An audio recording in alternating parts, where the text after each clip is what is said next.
치매라고 하면 가장 먼저 떠오르는 게 기억력 문제죠. 같은 말을 여러 번 반복하고 약속을 잊어버리고 길을 헷갈리는 모습부터 떠올리실 거예요. 그런데 실제 진료실에서는 조금 다른 모습도 자주 보입니다. 갑자기 성격이 달라진 것 같고 짜증이 늘고 의욕이 뚝 떨어지고 나는 쓸모없는 사람이다 라는 말을 자주 하는 경우가 많아요. 이건 단순한 성격 변화가 아니라 정신 건강의 변화일 수 있습니다. 최근 연구들을 보면 치매가 있는 분들 가운데 우울과 불안 증상이 상당히 높은 비율로 함께 나타난다고 보고돼요. 어떤 메타 분석에서는 치매 환자에서 우울, 불안, 무관심 같은 증상이 매우 흔하게 동반된다고 정리하기도 했습니다.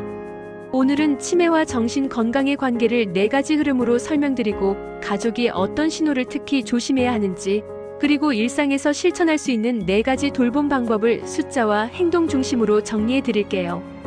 치매와 정신 건강, 왜 같이 봐야 할까? 치매는 단순히 기억력만 떨어지는 병이 아니에요. 기억, 사고, 판단력 같은 인지 기능뿐 아니라 기분, 감정, 성격, 행동 같은 정신정서 영역도 함께 흔들릴 수 있는 병입니다. 연구들을 보면 치매 환자들 가운데 우울, 불안, 무관심, 짜증, 공격성, 환각, 망상 같은 증상을 매우 자주 경험한다고 보고돼요. 한 메타 분석에서는 치매를 가진 분들에게서 우울, 불안, 외상 후 스트레스 증상이 비율상 상당히 높다고 정리하기도 했습니다. 또 다른 연구들에서는 우울증이 있는 사람이 그렇지 않은 사람보다 훗날 치매가 생길 위험이 높다는 결과도 보고돼요.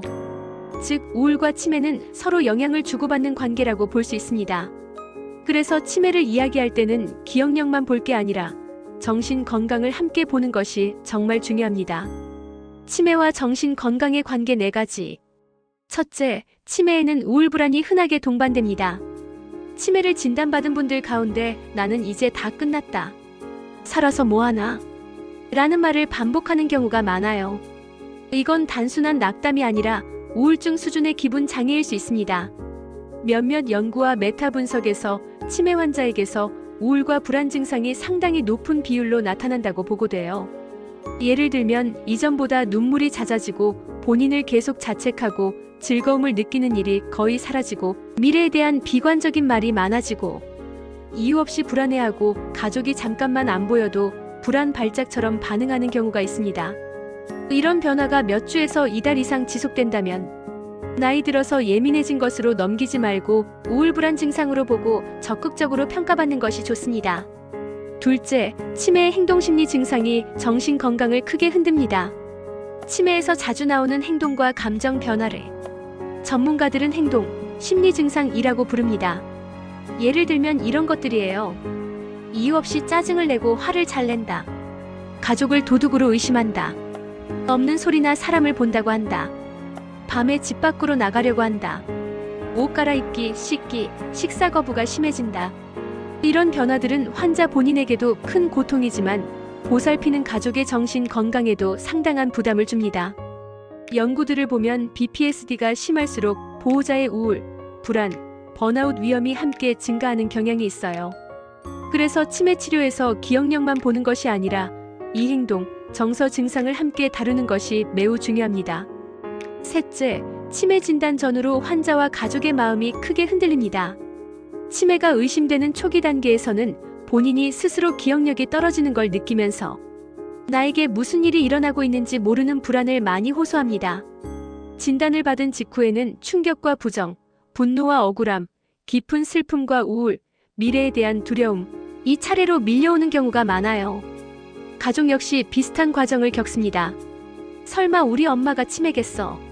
라는 부정에서 시작해서 진단 후에는 죄책감, 분노, 지침, 포기로 이어지기도 해요.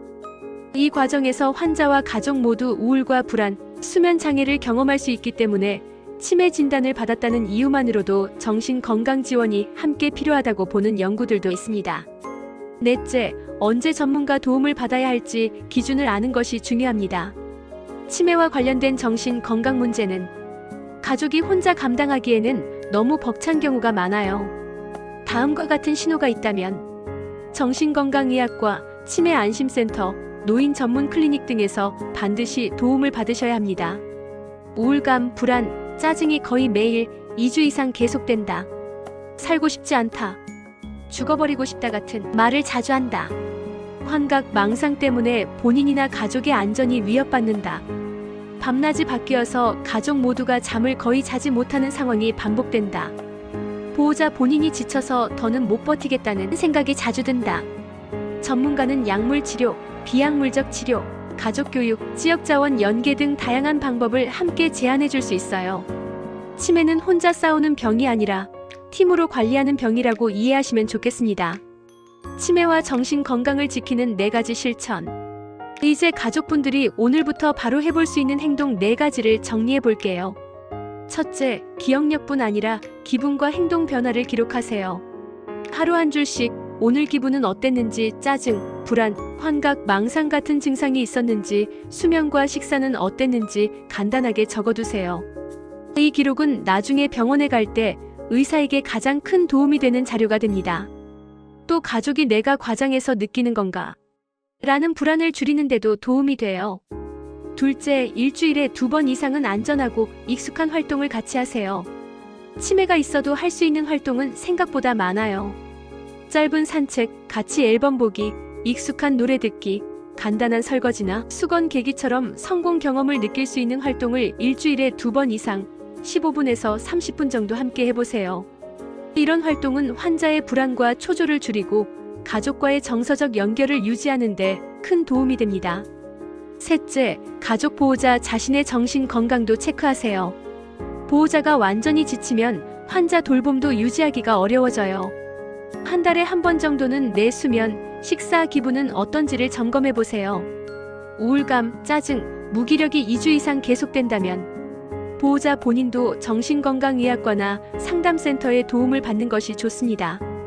넷째, 지역자원과 전문가 네트워크를 미리 알아두세요.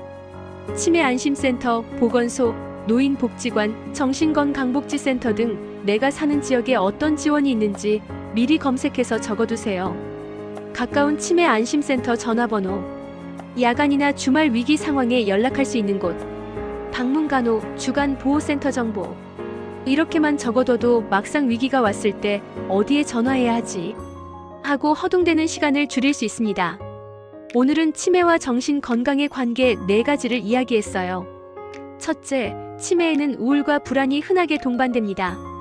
둘째, 행동심리 증상은 환자와 가족 모두의 정신 건강에 큰 영향을 줍니다. 셋째, 치매 진단 전후로 환자와 가족의 마음이 크게 흔들리기 때문에 정서적 지원이 필요합니다. 넷째, 일정 기준 이상이 되면 혼자 버티지 말고 전문가와 지역 자원의 도움을 받는 것이 중요합니다. 실천을 위해서는 기분과 행동 변화를 기록하고 일주일에 2번 이상 익숙한 활동을 함께하고 보호자 본인의 정신 건강도 정기적으로 점검하고 지역 자원과 전문가 네트워크를 미리 알아두는 것부터 시작해 보시면 좋겠습니다. 치매는 누군가의 삶 전체 이야기와 연결된 병이에요. 그래서 기억력만이 아니라 마음과 관계까지 함께 돌보는 것이 정말 중요합니다. 끝까지 시청해주셔서 감사합니다. 구독과 좋아요는 큰 힘이 됩니다. 건강과 정보는 언제나 당신의 건강을 응원합니다.